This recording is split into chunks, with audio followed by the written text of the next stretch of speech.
Hello, everyone, and welcome to today's webinar, Want to Build an Empire, with MAPS Coach Kristan Cole. Please note this meeting is being recorded and will be available within 24 hours on the MAPS Group YouTube channel.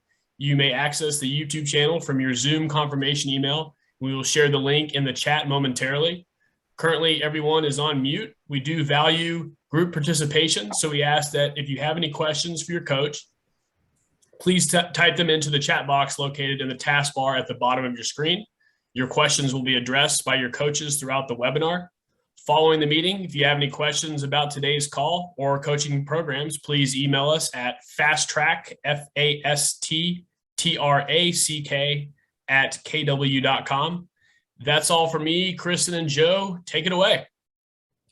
Thanks, Graham. Well, welcome everyone to the webinar today.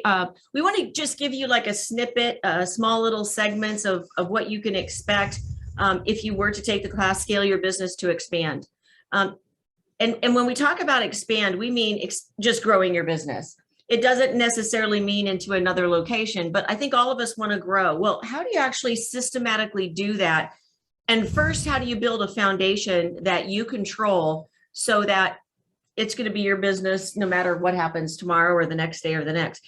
And I think a lot of us, when we build a business, oftentimes don't take the time to actually write things down, put it in a manual or a playbook that we call it.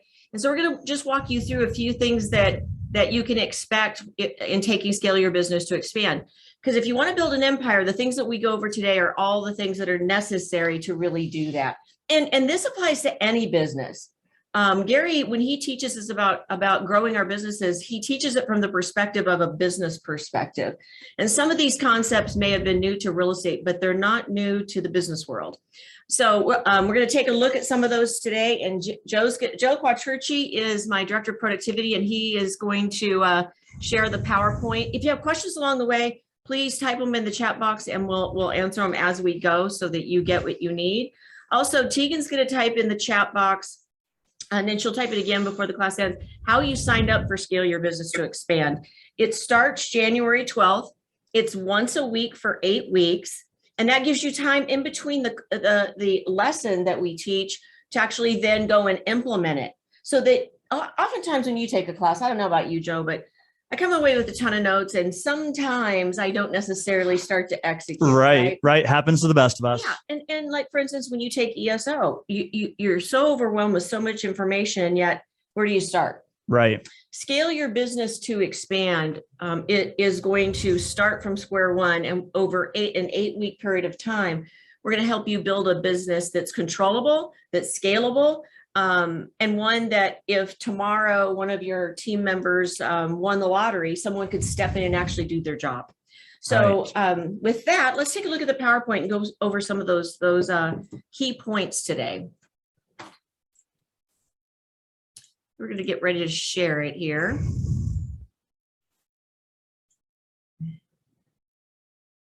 And the next slide is just a slide that has a bunch of information about me on it, but I'll just tell you real quick. I am an OP of 4 market centers here in Arizona, and also then, of course, have an expansion business across the country. I also am a partner now in 3 title companies. I'm part of the master faculty at Keller Williams, and also a co-owner of GrowthWord Consulting. We consult a lot of businesses outside of real estate as well. And then we also have Kristen's Home of Hope, which is our 501c3. So really, there's nothing you can't ask us that in this arena that we probably don't have some information to help you on. So let's take a look at the very first slide, which I think is the most important one, especially going into 2021 or 2022, because it's all about who you surround yourself with. So we're going to talk about that in a minute. But these are the kind of the truth categories we're going to go over here in the next 45 minutes. One, what are the lead gen levers that you can control that you should build your business off of? There's lots of lead gen levers. They all work. However, not all of them have the same return depending on the environment that you're in at the moment. So we're going to talk about that. We're going to talk about how do you establish your hub and build that foundation such that you're not recreating the business every day over and over again. We're also going to talk about value propositions, because most of us, when we think about value proposition, we only think about the value proposition to the seller or buyer, but there's several more, aren't there? Right. There certainly are. And we're going to cover all of those today. And then how do you find and retain talent? And then planning for profits.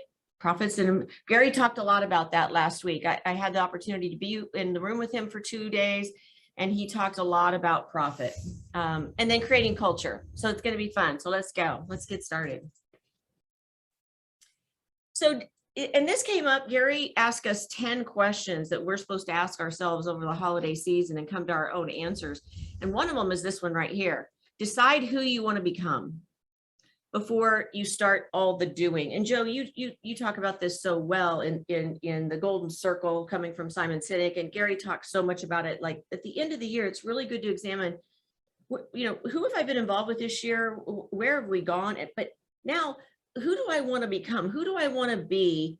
And what do I want my business to look like? And most of us, we don't start that way, right? Right. Oftentimes we can set goals or intentions and start working toward them without really understanding the bigger connection as to how it's turning us into who we want to be, how it's turning us into the business that we want to have. And so we get running in this direction for a day, a week, a month, a year, 5 years, and then we realize we're running in the wrong direction. So the whole idea, and you see this with Gary in the MREA, is to start with figuring out your purpose, your cause, or your need. Understand why you want to have a big business. Do you want to have it just because you think that's what other people want for you? Or is there actually a reason why you want to build a really big business? And the more clear you are on that, the easier it's going to be to overcome the challenges that you will inevitably face. And without a clear connection to a big why or a purpose or a need, when things get difficult, which they will, it's easier to falter off track. Right. And a lot of people just start with a goal and they don't understand why they don't hit the goal. It's because they've never really taken a deep dive into this first. Right. Gary really challenged us on this and along with 9 other questions. And so if you've never done that before and you're like, oh my gosh, is it the why question again? I don't know. The one thing I brought up to Gary when we were talking about it, I said, well, Gary, you've already created a course that helps you answer those 10 questions, and it's Quantum Leap.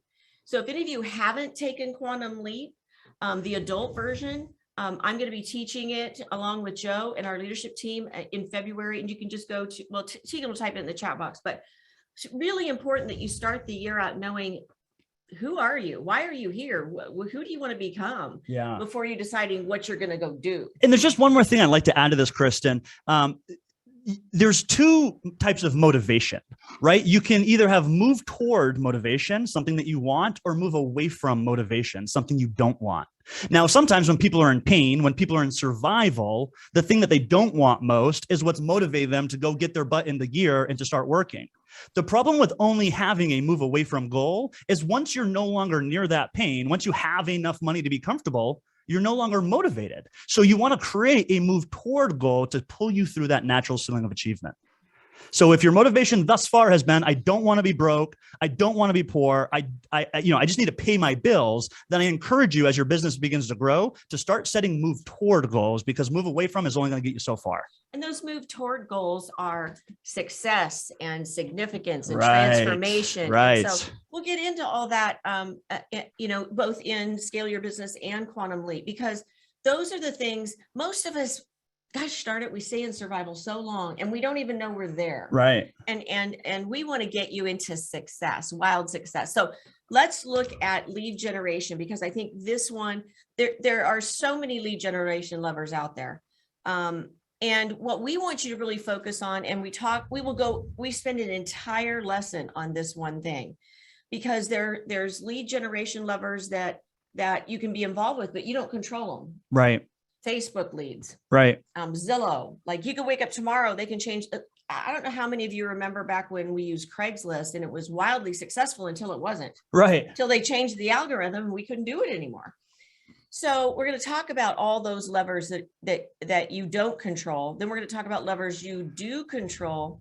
And then a whole nother category. Not every lever that you can control can you actually expand. And I feel like, Kristan, this is where you, over the last decade, have really learned a lot of lessons and had obviously some successes, but also some failing forward around what works in different geographic areas, what doesn't. Right. You've done a lot of testing and experimenting.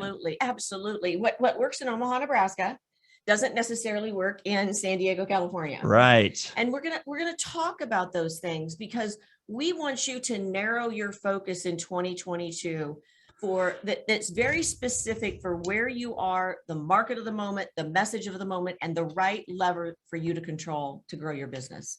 Yeah, I don't know the statistic. Maybe you do off the top of your head. It's something like 80 or 90% of sales teams get 90% of their business from 3 sources or less. Something like that. Yeah, 3 sources, which is SOI, referrals, and past clients. So when you look at the levers that you can control, you're going to get more of those. Even in expansion, where we have locations where the database hasn't matured yet. What we found this year when we dove into the numbers is that in the areas where we've been there 2 or 3 years, the numbers look exactly the same as the hub. Mm-hmm. And we want to go over those numbers with you and help you make a decision about how you're going to go about getting more business next year in a very purposeful way that will get you to your goal. So let's take something like an open house. That's something that you can control. If you have listings or if you know agents in your market, you can do more open houses more regularly. That's something you can control. When you're ready to start building or expanding your team, how do you take your skill in your process and duplicate it for the next guy to follow the same way you did? Well, I love it. That just goes right into our next slide. It's perfect. Right. Perfect. Am I getting ahead of ourselves? It's perfect because what you'll find is that you've got to create your systems through documented playbooks. Meaning, what is our open house playbook is what, like 26 pages long? Yep.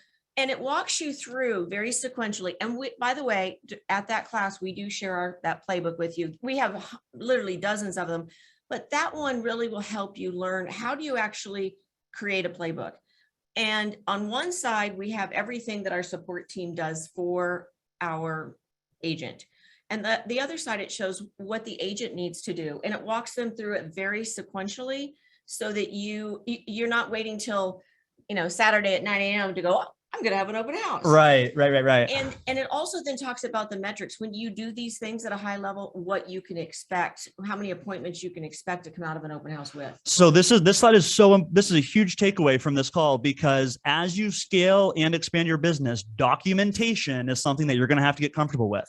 Now, that doesn't mean you can't hire leverage to help you create these SOPs and these game books and these playbooks, but it's something that we want to take your efforts, the career you've established for yourself, and document what you know works so that you can provide that information to your agents and to your trainers and to your coaches so that you can duplicate your success without personally having to be the one constantly teaching everybody. Well, let's just back up a second. Let's just say you're an agent with an admin and you just hired your first buyer agent. Most of us, I remember, I was a single agent for 15 years and then started building a team. And I remember it's like, I don't have enough time to go train that buyer agent. So what I can say is that by documenting these systems, we had someone join us in Alaska, as a matter of fact, and that scenario was the case. The rainmaker up there just didn't have the time to train at that moment. She pulled out the open house playbook, and what happened? Absolutely crushed it. Rookie of the year. She became rookie of the year. So that's the value in documenting these, is that it gives you, the leader, some leverage, right? To grow your business, even if it's just in one location. Yeah. That's the interesting thing about growth, is it's really just a matter of taking what you know works, documenting it, and providing it to others to do. Right. 100%. And then, this is just a few of the playbooks, but here's what I can tell you. I am right now summarizing everything that we went through in the last 2 years, and I'm going to call it a disruption playbook. Ooh. What do you do when the market disrupts you? From soup to nuts. Yeah. Because we're probably going to be disrupted again. Well, this is the first time I'm hearing about this playbook. So you guys are all literally the first to hear about this new idea. I love it. It's exciting because you know what? Those lessons that we did learn are so valuable, Mm-hmm. and they really apply to any crisis. And so by documenting them, I can help my folks, next time something disrupts us again, and it will. So ask yourself this question right now. What's the most important process that you need to document for your business next? What's the most important process for you to document for your business next? And it may be, you'll see up there, we have our quick start guide for when people join us. We have recruiting manuals, playbooks on how to do events. So and how did we get started? The first playbook was painful. Right. It was super painful. But once we had the format, then writing them after that became easy. So we're going to give you the format so you don't have to guess and figure it out for yourself. So think of us as your leverage to start creating that foundation and documentation of what you do every day that makes you successful. Right. These things could be lead generation based. We have several different lead generation playbooks. It could be, as you see, for recruiting. What are you going to give to your recruiters to enable them to recruit to your team? There could be a marketing or a video playbook or a YouTube or a social media playbook. There could be an onboarding. How does your team onboard agents to the team to make sure that you're delivering your value to the highest level to all new team members? Is that a process that's documented that your administrators can follow? Or are you just hoping for the best, shooting by the hip? Well, in addition to that, we've created seller playbooks, buyer consultation playbooks. I mean, you name it. Sure. So anyway, that's enough about playbooks. But what I learned through expansion was this: when I don't show up as the leader every day in every single location, they need documentation to know how to do it so that, we could, if we're creating Nordstrom service in Alaska, we're creating Nordstrom type service in Arizona as well. And that's the only way you can do it, is documenting it. I love the way you put that. That's awesome. Yeah. So we're also going to talk about internal coaching and training and events and how you do them, what that looks like, because a couple of years ago, Joe, with internal training, it was like Google spreadsheets and Google Drive, and it was crazy. Give me thumbs up if you can see the screen. Okay. I had a couple of comments in the chat box. Is it big now? Perfect. Thank you. I didn't mean to interrupt. Oh, no. We're good. Screen is good. So, anyway, so when we first started with our training program, it was very much like flying an airplane and duct taping it together at the same time.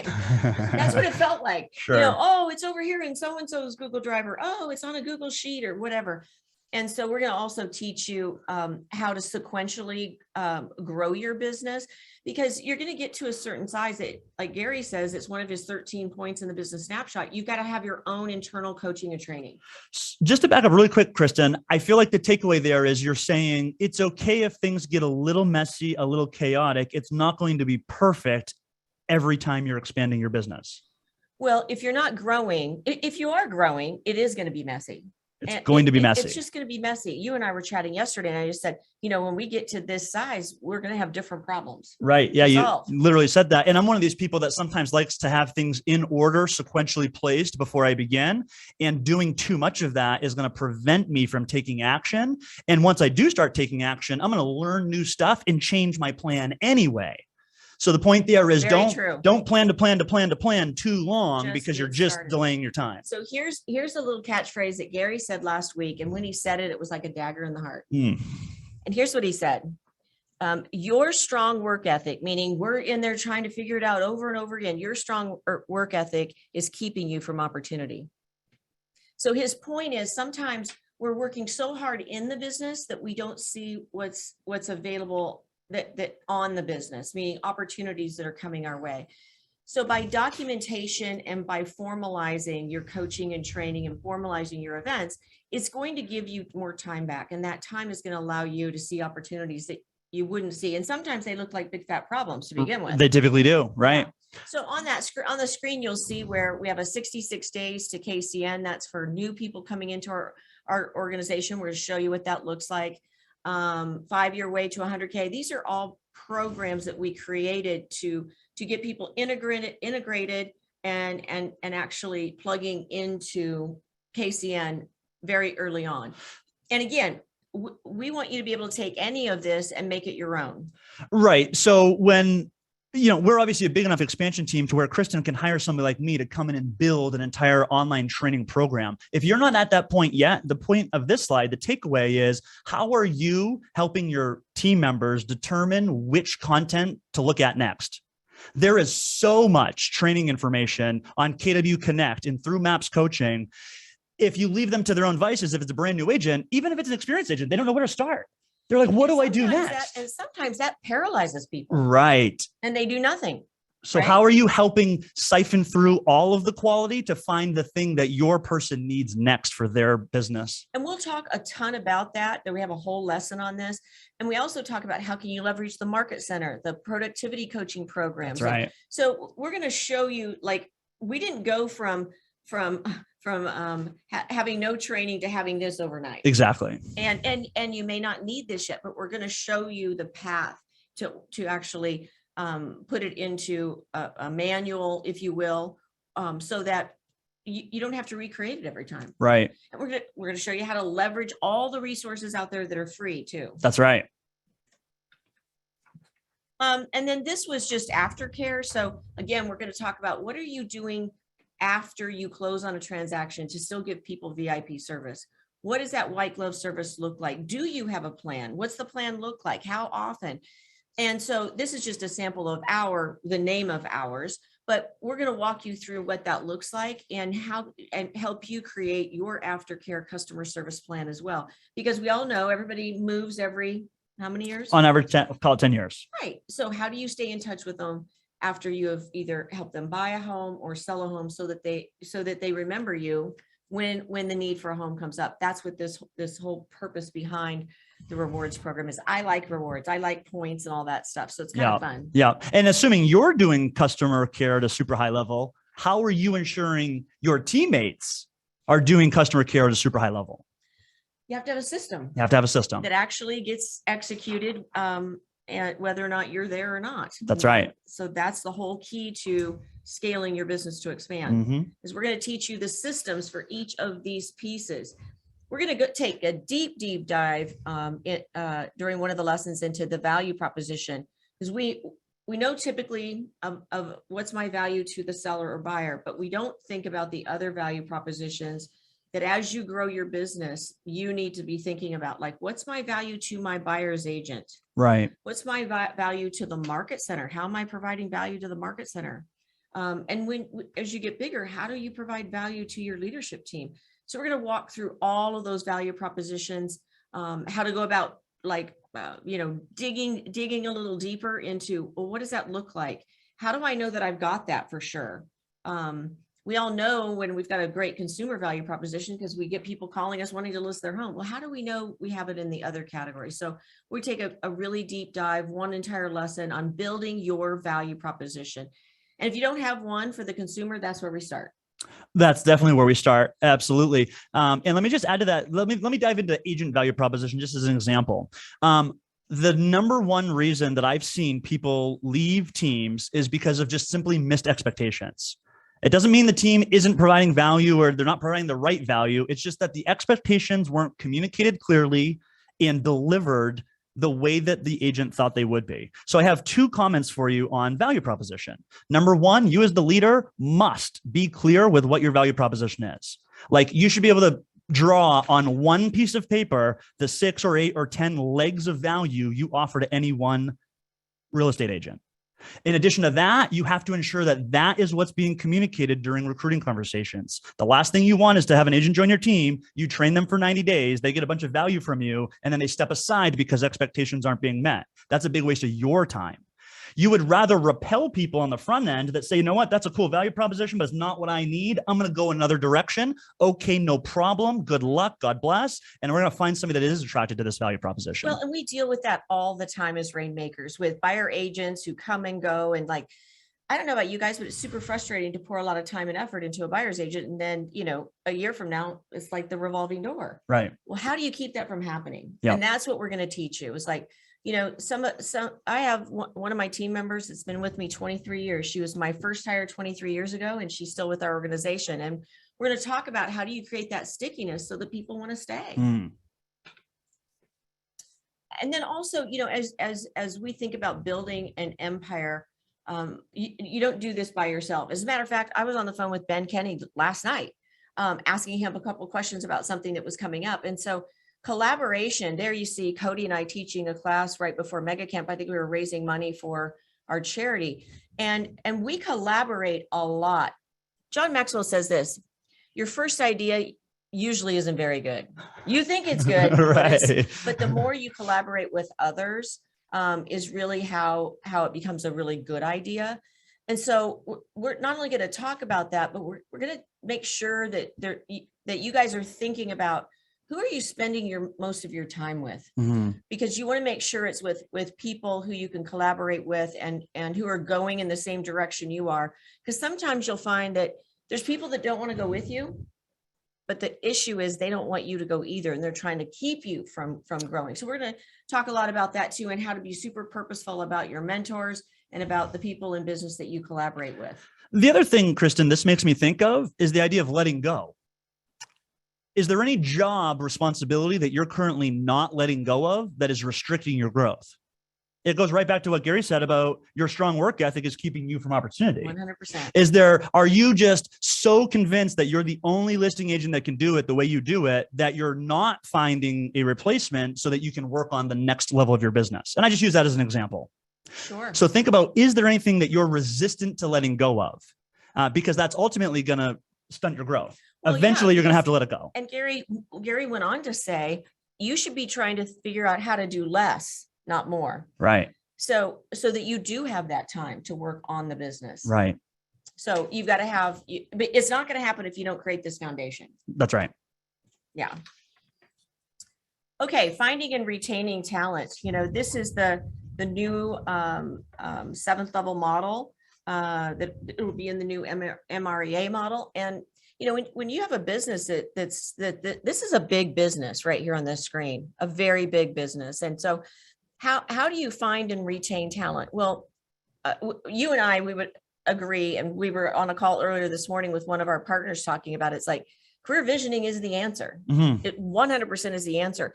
And the most important thing about that is don't skip the steps. So we're going to walk you through it and talk about, especially when it comes to the motivational piece and figuring out where people really want to go. Because sometimes people take a job for a paycheck. And if you haven't found out where they really want to go, then when the opportunity comes along that they really want, they're gone. So we're going to walk you through how do you build this? How do you build it sequentially? How do you build it the right way? And some people come to me and say, well, I need 3 hires. Well, great. But which is the most important next hire that you need to make? And so we're going to walk through some of those special pieces of the CV process and some of the questions that we've come up with over the years that have been very helpful in taking a deep dive into the talent that you're interviewing to make sure you're making the right hires. And then you're following it up, like you said, with the 30, 60, 90 and process so that we get them to mastery in that 20%. Yeah, absolutely. And this slide goes right back to the very first slide, which was starting with, hopefully you remember this, your why. Why are you in business? Why are you here? Because I would suggest that the number one tool that you can have that's going to help you attract talent to you is a clear vision. When people hear a clear vision, they are either drawn to it or repelled from it. If they're drawn to it, they want to adopt it and make it their own. Think about Apple's vision of think differently. Every single employee at Apple can adopt the belief of thinking differently and making the world's best technology. Now, I just use that as an example because we all understand it. What are you aiming toward with your business that somebody else that has talent would say, you know what, I like where they're going and I want to be part of that journey. I'm going to adopt that vision. And that is part of what we also teach you in that 8 weeks is about creating your vision map. And here's why it's important. Wayne Gretzky used to say, don't skate where the puck is, skate to where the puck's going. Well, Gary Keller last week one-upped that. He said, create a business and create a vision that's so powerful that you are the puck.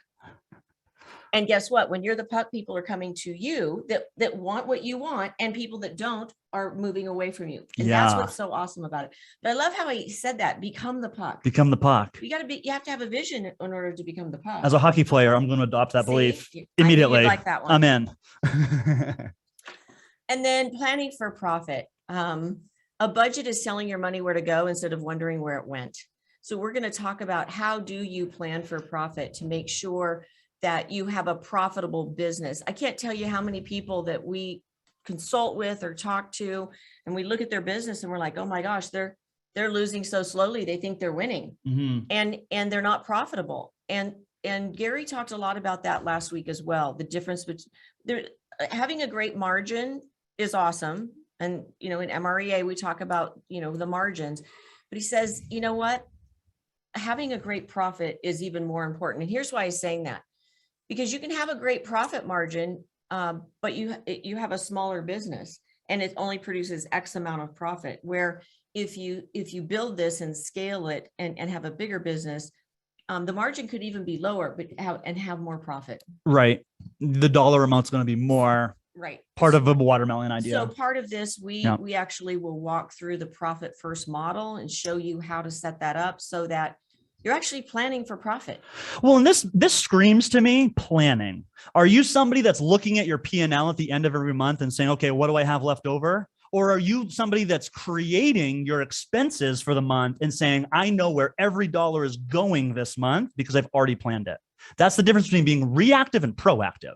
Now, we don't all love finances and, profit and loss statements. And as business owners, it's part of our responsibility to make sure that the business is creating enough profit so that we can stay in business and so that we can provide more opportunities to more people with that profit. And you know me, I'm a numbers geek. I'm a weirdo. I love numbers. So this part of it's a lot of fun for me. And I love teaching it because it can be so powerful when you actually put your profit number in first, and then what's left over after revenue is how much money you can spend on expenses. Right. Then you have to get super focused on, okay, well, what lead gen, because you only have this pile of money. Right. Right. Totally different way of thinking about it. Totally different way of thinking of it. So we'll talk a lot about that and planning for profit. And then culture. This is a big one. We spend an entire lesson on it because we believe that this culture, it is the legacy of the company. It should outlive the leader. So your culture and your vision shouldn't be about a person. It should be about a vision that may not get totally accomplished when you're alive. That's how big it can be. Right. And so this is the way that we articulate our big mission, vision, values, beliefs, and perspective. We boiled it down into the 4 Gs, and we're gonna show you how to do that too. Because if you're like me, I found myself 10 years ago when I joined Keller Williams. Here was my mission statement. Let's have fun helping people making money. Wow, that's really exciting, isn't it? Yeah, it's a good start. So then I adopted Keller Williams, and then we started creating our own with our own people. And it kind of what it does is that people who want to be part of our tribe believe in it, right? And people who don't even bother to go to the second interview. That's right. And Gary Keller understood the importance of culture, which is why we are arguably, in my opinion, one of the strongest culture-based companies that I know of. I mean, I came into Keller Williams straight out of the military, which has a super strong culture, obviously. And I was blown away with how often it was even just talked about, Y4C2Ts, et cetera. You guys all know this. So the point here being is adopt what Keller Williams has already created for you, customize and improve it to match your business, and then communicate it regularly with your agents. Make it simple, make it visible, and ensure that you're holding your people to your standards. Otherwise, it doesn't exist. So for us, and we're just going to kind of quickly boil down for you these 4 words, and we're going to help you figure out how to do the same thing, so that you can go back with your team and during that week off and create your own, your own 4 Gs, if you will. So the first one for us, if you go to the next slide, is grit. We know that we have identified that mostly gritty people want to be involved with us. Right. We've just learned that. So that's a t-shirt that we made on the left. That's a sticker we made on the right. Then we also know that grace is important. Well, let me just stop real quick because you're not going to say it, but I'll say it for you. Grit is the very first word because you are the grittiest person that I've ever met in my life. Literally the hardest worker. So if somebody's not a hard worker, they're not going to fit in here. It's just not going to be a good match because you're not going to accept that because you personally are such a hard worker. So anyway, I just want to throw that in. And then I think grace is also important. And we talk about that, whether, I usually say it like this, it's like that agent that writes their first offer and it's horrible. And you're a seasoned agent. Do you give them grace? Or do you help them? Are you kind? And, I saw this quote here a couple of years ago, and I actually put it up in my bathroom on my mirror for a while. So to help me really internalize that self-control is strength. And the number one thing you can do is to learn how to have grace and be calm, because I can go from 0 to 100 in a nanosecond. I can be pretty fiery. So I had to read this one often because I think grace is important, and to give grace even when it's not deserved. And I think our organization is like that. And that I like a lot. So, and then growth. We took this picture at one of our advances here a few years ago, and you're not going to want to be part of our organization either if you're just comfortable. Right. We all like to grow. We're constantly pushing it. Constantly pushing. GPSs, 401s. What are your business goals? What's your business plan? Who are you coaching with? I mean, if we're having these conversations constantly, every single day. We had it this morning. We have to engage with our agents if we want our agents to engage with us. Yes.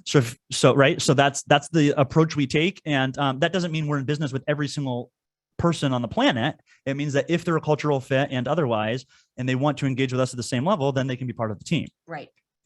And then the final one is giving. Gary said, that the next step after earning $1 million is, how about giving $1 million? Well, that's a pretty lofty goal. We haven't hit that goal yet, but I will say we've come a long way, and we've been able to do a lot of great things by raising money for safe housing for at-risk children. I'm super passionate about that. And this was just an example of that. But the whole point of this is, if this isn't a culture that you want to be in, somebody asked me the other day, well, what if I make the wrong hire when I hire an agent? If you're super clear on this, that's not going to happen, because they are not going to want to join your organization if they don't believe that they are part of that tribe. Right. So it also, by doing this, it helps weed out people, whether they're admin or agent. It helps weed out people that don't believe what you believe. That's the beauty of it too. It's not just an internal thing. It can be external as well. So again, these are the 6 truths to building an empire. We quickly went over these, but we go into extreme depth in the lesson each week, once a week for 8 weeks, an hour long. We give you homework to help you actually build your foundation. Starts January the 12th, and I'm sure Tegan's got it in the chat box. And then just remembering that at the very beginning, we're going to start with this question right here, and making sure that you're creating your goals around who you're becoming, and also goals around what you're going to do. Because it's always, you've got to figure that piece out first, and we're going to help you do that. Yeah, we give you these questions now in hopes that you'll take them and start thinking about them now. And just to clarify on number 2, create goals around what you're going to do. This is not what am I going to do tomorrow in my action list. This is what am I going to do in life? What am I going to do in business? What am I going to do in the world? Start big, think unlimited time, money, resources. What do I do? What do I create? What's my ultimate vision? And then we work backwards from there. 100%. And Gary always says, start with the end in mind, and then work backwards from there. Mm-hmm. Otherwise, you'll find yourself in a position where you have to undo and redo your business. That's not fun. Mm-hmm. So questions that you guys have for the class? Yeah, that's the end of the presentation. So we're just going to open it up. Anything you guys want to talk about? We've got probably 5 or 10 more minutes. So please come off mute, use the chat box. Let us know if you have any specific questions, anything at all. It doesn't have to be necessarily about today's presentation. What do you want to ask Kristan?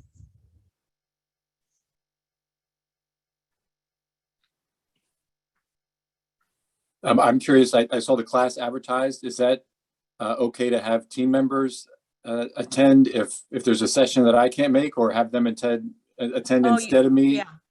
You bring up a really great point. I would absolutely have your team members attend, because then you're working on it together rather than you having to go back and regurgitate everything you just learned. And we record each one of the lessons. You can go back and watch it up to 60 days after the class ends. So all through the course, and then up to 60 days after the course ends, you can go back and review each of the lessons. So yes, I would have them do it with you, just because then you're working on it together rather than you having to regurgitate everything and then work on it. Scott, the templates for the SOPs we don't have prepared for today's call, but we will absolutely have those available to share and show everybody during the actual course that starts next month. Yeah, any of those 8 lessons, we actually have the initial document for you, so that you don't have to start from ground zero. And in the last lesson, lesson 8, we talk about the 10 filters to opportunity. And we didn't talk about that today, but I'll just say it helps you filter out and decide, when opportunities start to come your way, which ones you want to take advantage of and which ones you don't. And so those 10 filters can be pretty important when considering opportunities. Other questions?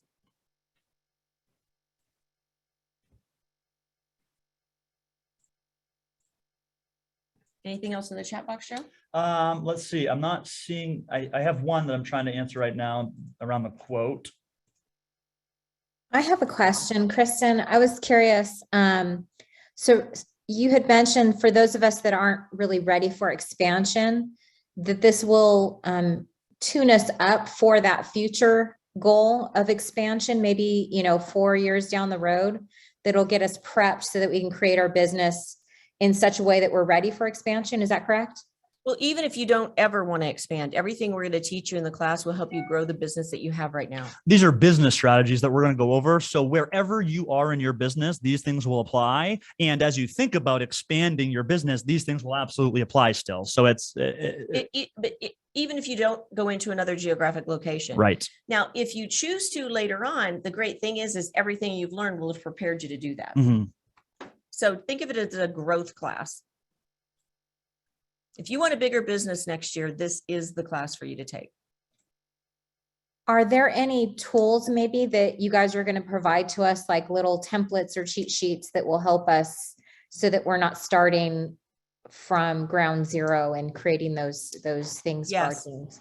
Yes. Every week when we assign homework, we give you a sample of what we've already created, so that, like, for instance, with the playbook, so that you don't have to start from scratch. You've got our sample and that will help you create your own. But I just find it so much easier when I can start with something rather than having to start with a blank piece of paper. Right. Love that. Thank you, Kristan. Appreciate it. Thanks, Joe. Absolutely. Absolutely. Looks like Jessica just signed up in the chat box. So thank you for that. We're looking forward to having you, Jessica. Any other questions? The last 2 minutes here, anything at all that you'd love to get Kristan's opinion or advice on? Hey, seize the opportunity. I'd like to ask a question. I just realized in signing up for the class that they're on my Pacific time, Wednesday at 9. And that's when I lead my team meeting, like with my personal team. So if we can't be on them, is it still as beneficial to watch them later? Like, I can guarantee I will not be able to attend them personally. Oh yeah. And the other thing is we interact with you during the week too, because lots of times people have questions and Okay. So they'll email us during the week to help them with the homework or with questions they have. But with it being recorded, I absolutely would recommend that you still take the class because it's very interactive. So you're going to hear probably any question you have, somebody else will have asked. 2 more questions in the chat box, both about making the first hire. So we will quickly, we will graze over the idea of when and who to hire and what that process looks like. But really the class that you two are asking about with making a first hire, if you haven't done it yet, is career visioning. That's another KW class that is really going to go in detail. It's a 2-day class. It's going to go in detail on the hiring process called career visioning, to include the KPA, the killer personality assessment, and how to do all those subsequent interviews. So if that's specifically the piece, you're like, I've really got to make my next hire, that's my January goal, then check out career visioning. Like I said, we will graze over it, but that's not going to be the focus of the 8 weeks. Anything else at all? Yeah, I have a question. I don't know. I'm just focusing on kind of lead gen and stuff like that right now, and kind of really just figuring out what's going to give me the most ROI, I guess. And do we touch base on that at all, or kind of which ones are? We spent a ton of time on that one thing. Which kind of lead generation? What's the return on investment? Which types of lead generation? Is there an unlimited number of sources? Yes, we go into a deep dive into lead gen. Can I ask one more? Yeah, go ahead. Okay, so having a team, I'm curious. I have very close companions who have a team that basically supply all their leads. Like, they do not lead generate, and they're so spoiled to me because I actually have to have my team members make calls, hold open houses, whatnot. So where do you, like, what's the expectation on what leads they earn on their own by doing open houses, by making calls versus what you provide, sign calls that come in or online reputation leads that come in? And then also, should a team member decide to part, do you feel like you own any of the leads that they earned and like you just stop? Like if they are in your database, I just had one team member move over in a friendly way. It's not a bad situation. And I allowed her to stay in contact with everybody that was in the database, whether she earned them doing an open house or whether I gave them to her. But I also kept in touch with them. Like our exit agreement was we both can connect with people after she leaves because I felt like she took the time to hold the open house, but she earned that off of my listing. Like, do you have any advice on that? So I would just say, I think I can say collectively for most of us that were in Gary's room last week, we believe that we want to provide leads and we also want people learning how to lead generate. So we want both. Ideally, if it could be 50-50, that would be probably perfect. Okay. Depending on the market of the moment, sometimes it goes to 70-30 and either, both ways. I had a team in the beginning, my hub, and they 100% were like little birds in the nest waiting for the next worm. And I'm like, okay, when the market shifts, that's a really bad idea. Right. Yeah. So I just say I'd like it to be on both sides. And then about the database, whatever database they come into the business with, they can take. But any database we create after they start stays with the business. So in the database, like, how do you separate that? Like with an exit agreement, do you say anything you put in before coming to or the people you list before coming here and everybody that you enter or we enter to the database after that is ours? Like they cannot communicate with them after they leave our team? Correct. And that's actually not in the exit agreement. It's actually in the employment agreement or not the contract. But what if somebody should contact them? I mean, if I don't ever meet our buyers, they literally go directly to the buyer's agent and they're not going to ever think to call me in the future. They would call that agent. Mm-hmm. Here's what I would say. If you hire the right people, they're going to do the right things. Mm-hmm. And I think that's probably the most important thing. Are you going to keep a bad actor from misbehaving? Probably not. But the reason that our independent contractors agreement is 19 pages long. Okay. And there's a reason for it. But do we act like the police every day? No. Right. We just hire people with integrity and do the right thing. Well, at a certain point, you have to ask yourself the question, am I going to actually pursue this legal matter and sue this agent for a few $1,000s, or am I just going to go lead generate and replace the business? So I understand needing it and wanting it in your contract. And there's a certain amount of loss that we understand is maybe going to happen when agents turn over, which is why we try to prevent it. Sure. If I could, Crystal, one more quick thought, as far as your lead generation levers, I would propose to you the question to think about what kind of team do you want to be? There's not one model that every team is running with the types of leads. So don't start giving away leads that you don't want to deal with, because that's going to attract the kind of people you don't want to train. At the same time, ask yourself, if I'm not providing leads and I'm just providing, what am I providing? What is my value proposition and justification to get 50% of their commission? If not leads, what is it? Okay. Maybe it's more of your time or et cetera. So that's, and we go into a deep dive in helping you articulate what is your value proposition to your agents. Because when you have a lower value proposition, if you will, you end up having to give away more of the money. Right. And so how can we help you create a very strong value proposition so that the economic model works really well? And if we don't get to be on the direct call, because I won't get to be, when will I have the opportunity to ask those questions? Like, work with you one-on-one to create. We've created a special closed Facebook group only for the attendees to ask us questions like that. Awesome. Awesome. Thank you guys for your time today. You guys are great. Absolutely. It's our honor. Sure. It looks like that's in the chat box. Craig complimented the podcast and also said he's been to a lot of your classes. His only question was, do you intend on doing anything at family reunion, like a mastermind or something off stage? Yeah, that's a great question. Tegan, my director of events, is on here, and we actually had that conversation yesterday. Here's what I'd say. We have that kind of sitting there simmering, and we haven't made a decision either way because we're waiting to see what environment we're going to be in That makes in sense. February. So it's a maybe. It's a strong maybe. It's a strong maybe. There you go. But thanks for asking. And if we do, we'll make sure that we get it out to anyone who's been to our classes. Awesome. That was it in the chat box, Kristan. Okay. Well, have a great rest of your week. Thank you so much. Hang on, I'm trying to get the link to the Facebook page for them. It took me a minute. So I was just going to say Merry Christmas, Happy New Year. Yeah. Happy holidays to all of you. We hope you enjoy it with your friends and family. And thank you for coming today. And there's the link in the chat box. If you need it, grab it real quick. You have 5 seconds. Thanks so much. We'll see you in January. All right. Thanks, everyone. Appreciate it. Thanks for signing up. Got Jean, Lynette, Craig, Jessica. Happy holidays. Appreciate you signing up. Excited to see. Appreciate it. Very cool. Again. Very good news, Graham. Thank It's gonna be you. a great class. Thank you. See you guys.